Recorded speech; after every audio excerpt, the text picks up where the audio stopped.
The security guard has been watching you for 6 minutes. You know this because you've counted, the way you count everything when you're the only person in a store being watched. The seconds, the aisles you are allowed to walk down twice before it looks deliberate, the exact moment his radio crackles and he glances at you again like the crackle was about you specifically. You haven't stolen anything, you're not going to. It doesn't matter. Your t shirt is 3 years old and your shoes have a hole starting at the left side. And apparently, that's a complete enough sentence for him to finish without asking you a single question. You put the item back on the shelf you weren't going to buy anyway, just to watch his shoulders relax, and you hate that you did it, and you do it anyway. Level 1, $0. Strangers make a decision about you in the time it takes to glance twice, and at this level, the decision is rarely generous. The waitress seats you at the table by the kitchen door without asking. The car salesman spends 4 minutes with you and 40 with the man in the pressed shirt who walked in after you, laughing at something that wasn't especially funny. Nobody says any of this out loud. Nobody has to. You've gotten fluent in reading it anyway.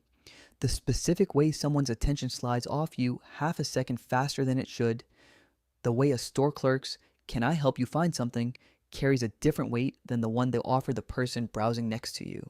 You've started dressing slightly better than you can afford for certain errands, not out of vanity, but because you've learned empirically that a $12 shirt from 3 years ago gets you worse service than the exact same shirt did when it was new. You are, in every functional sense, the same person you were last year. Same voice, same manners, same face. Strangers have simply decided, collectively and without conferring, that you're worth less of their patience, and you've had to develop an entire private vocabulary just to describe the sensation of being quietly downgraded by people who will never know your name. Level 2, $50,000. Nothing about how you look has changed, so nothing about how strangers treat you changes either. The waitress still seats you by the kitchen. The salesman still spends his good energy on someone else, someone whose watch he can see from across the showroom floor. You know, privately, that your bank account no longer matches their read of you. And there's a strange, contained satisfaction in that gap. A secret that belongs entirely to you, invisible to everyone but you. You start to notice, with something like anthropological interest, how much of what you assumed was how the world works was actually just how the world works for someone dressed the way you happen to be dressed that day. You test it once, almost as an experiment, wearing the nicest thing you own to the same grocery store you always go to, and the cashier makes eye contact for a full second longer than usual. You don't know what to do with that information yet. You just file it away, the way you've started filing away most of these small, quiet discoveries about how differently the same face can be read depending on what it's wearing. Level 3, $250,000. You buy one good coat. Not because you can easily afford it, you can't, not really, not yet, but as something between an investment and an experiment. The difference is immediate and faintly insulting to your sense of justice. Doors get held a beat longer, a hostess's smile arrives half a second faster, a stranger on the street asks you for directions instead of asking someone else standing right beside you. Nothing about your character has changed, only the coat.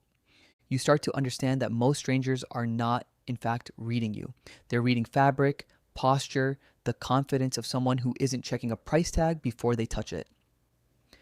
You could pass the test now, on good days, in good lighting, and you catch yourself standing a little straighter in the coat as if it had lent you something you hadn't fully earned yet. Level 4, $1 million. You still don't look like anything in particular. You're not driving anything remarkable. You're not wearing a watch anyone would recognize. But something in how you carry yourself has shifted, and strangers respond to posture with a precision that would be flattering if it weren't so mechanical. A host at a restaurant, with no information about you whatsoever beyond the way you said "table for one," without a question mark at the end, seats you somewhere decent without being asked. You didn't perform confidence on purpose. It arrived on its own, the way a tan does, slowly, from simply spending time somewhere warmer. A stranger asked your opinion in a hardware store line, unprompted, the way people ask someone they've decided looks like they know the answer. You don't, particularly. You answer anyway, with the same borrowed confidence that got you asked in the first place, and it works. Level 5, $10 million. You buy the watch, not because you need to tell time better than a phone already tells it, but because you've learned by now exactly which objects strangers have been trained to read at a glance. A hotel concierge notices it in the first 3 seconds and upgrades your room without being asked, citing an availability issue that resolves itself remarkably well for you specifically, at exactly the moment his eyes flick down to your wrist.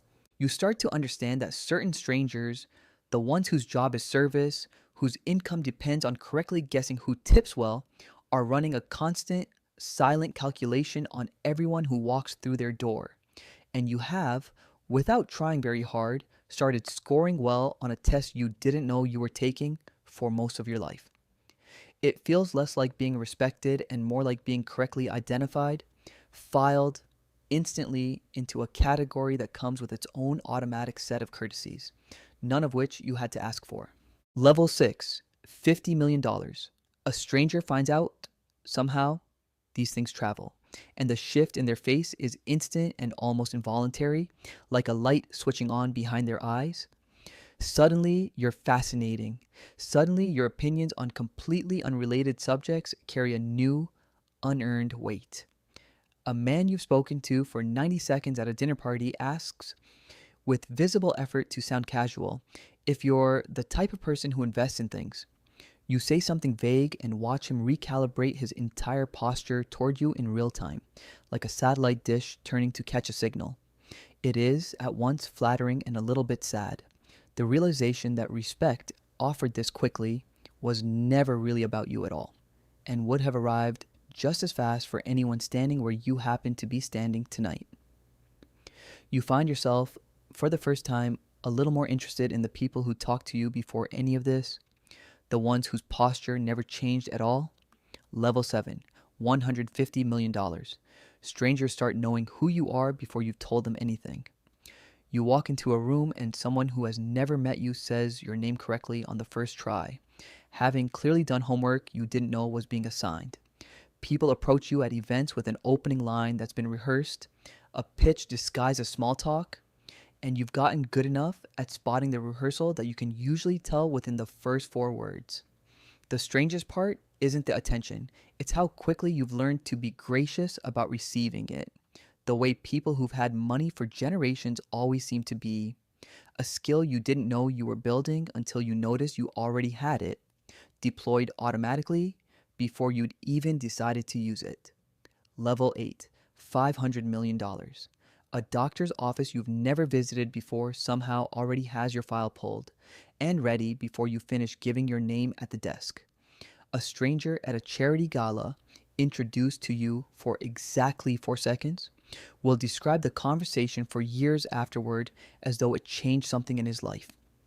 You have become, to people who don't know you at all, a kind of weather system, something that simply arriving in a room changes the pressure of whether or not you say a single word. You still remember, with total clarity, 6 minutes in a store, a security guard's radio crackling, a hole starting at the seam of your left shoe, the specific relief of putting an item back just to watch someone's shoulders relax. Nobody was wrong about you back then, exactly. They just weren't looking at you. They were looking at the jacket. The world never really learned to see you clearly. It just ran out of reasons to look away. If you want to see what happens when all of this disappears overnight, every level of losing it all, and what strangers do the moment they realize, that's coming next on this channel. Subscribe if you want to be there when it drops.